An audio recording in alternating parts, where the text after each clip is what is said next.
मुख्तार को पड़ा योगी आदित्यनाथ से पंगा लेना भारी। कभी सपा के संरक्षण में योगी आदित्यनाथ को धमकी देने वाले मुख्तार का हुआ सफाया, अस्पताल में ली आखिरी सांस। बाप के अंतिम समय पर मौजूद न होने पर मुख्तार के बच्चों के छूटे आंसू। जेल में बंद होने से लेकर अब तक बाप को बाहर निकालने की थी तमाम कोशिशें। योगी आदित्यनाथ ने पूरा किया अपना कसम। योगी पर हमला करने वाले मुख्तार को गिननी पड़ी 4 दीवारी में आखिरी सांस। तिल तिल तड़पा परिवार। कभी सांसद रहे योगी आदित्यनाथ को एक समय मुख्तार उस समय तत्कालीन शासन के पावर से चुनौती देता था, लेकिन आज वही मुख्तार जेल से बाहर आने को तरसता रहा। अपनी अंतिम सांसें भी परिवार से अलग होकर ली। आखिर ये सब कैसे संभव हुआ, चलिए समझते हैं।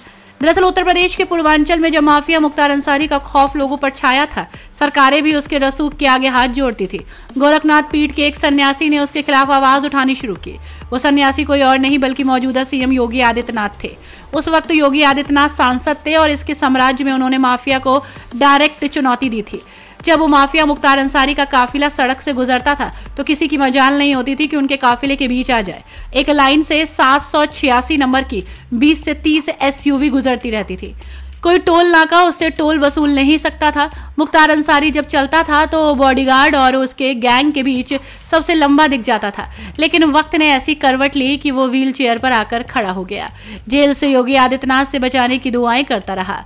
मऊ, गाजीपुर, वाराणसी, आजमगढ़ सहित कई जिलों में मुख्तार का आतंक था। योगी आदित्यनाथ उसके खिलाफ आवाज बुलंद करता रहा। पहली बार दोनों जब आमने सामने हुए तब 2005 में मऊ में भीषण दंगा हो गया। मुख्तार अंसारी वहां पर हथियारों को लहराते हुए खुली जीप में घूम रहा था। जब वहां पर दंगा पीड़ितों को न्याय नहीं मिला, उस समय सांसद योगी आदित्यनाथ ने मुख्तार अंसारी को डायरेक्ट चुनौती दे दी और कहा कि मऊ के दंगे पीड़ितों को इंसाफ दिलाकर रहेंगे। साल 2006 आ गया। गोरखनाथ मऊ के लिए 10 से 12 गाड़ियों के काफिले के साथ योगी निकल पड़े।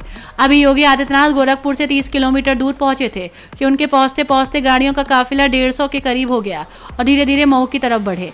तब ना तो यूपी में बीजेपी की सरकार थी और ना ही बीजेपी का कोई अस्तित्व।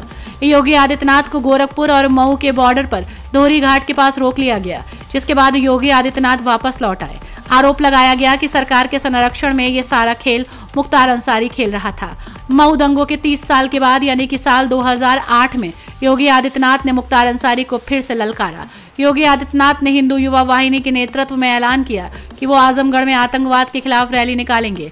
तारीख तय हो गई। 7 सितंबर 2008 को डीएवी डिग्री कॉलेज के मैदान में आयोजन किया गया। योगी आदित्यनाथ मुख्य गेस्ट थे। रैली की सुबह गोरखपुर मंदिर से योगी का काफिला निकला तो आजमगढ़ पहुंचते पहुंचते 200 से अधिक गाड़ियों में तब्दील हो गया। योगी आदित्यनाथ का काफिला तब निकला जब सैकड़ों गाड़ियां उनके पीछे चल रही थी। कई 100 मोटरसाइकिलों पर सवार युवा योगी योगी के नारे लगा रहे थे। योगी आदित्यनाथ काफिले में 7वें नंबर की लाल गाड़ी में बैठे थे। तभी एक पत्थर उनकी गाड़ी पर आकर लगा। योगी के काफिले पर हमला हो चुका था। यह हमला प्री प्लानिंग के साथ हुआ। उस वक्त योगी ने यह संकेत दिया था कि हमला मुख्तार अंसारी ने कराया है। आदित्यनाथ ने तभी यह कह दिया था कि काफिले पर लगातार एक पक्ष से गोलियां चल रही थी, गाड़ियों को तोड़ा जा रहा था, पुलिस मौन थी। योगी आदित्यनाथ हमेशा ये दावा करते रहे कि मुख्तार जैसे लोग दोगले की पैदाइश है। मऊ दंगों के समय मुख्तार को तत्कालीन सरकार का संरक्षण था। कानून में विश्वास करने के कारण ही सरकार के संरक्षण के बाद भी मुख्तार को योगी आदित्यनाथ ने चुनौती दी। आज वही योगी आदित्यनाथ जो अतीक अहमद के बाद अब मुख्तार अंसारी को मिट्टी में मिला चुके हैं। मुख्तार अंसारी जेल में कैद होकर योगी आदित्यनाथ से माफी मांगता रहा, लेकिन योगी ने उसकी एक न सुनी। आखिरकार मुख्तार को ऐसी सजा मिली जिसे उसे जेल में ही प्राण त्यागने पड़े। Bureau report TNF।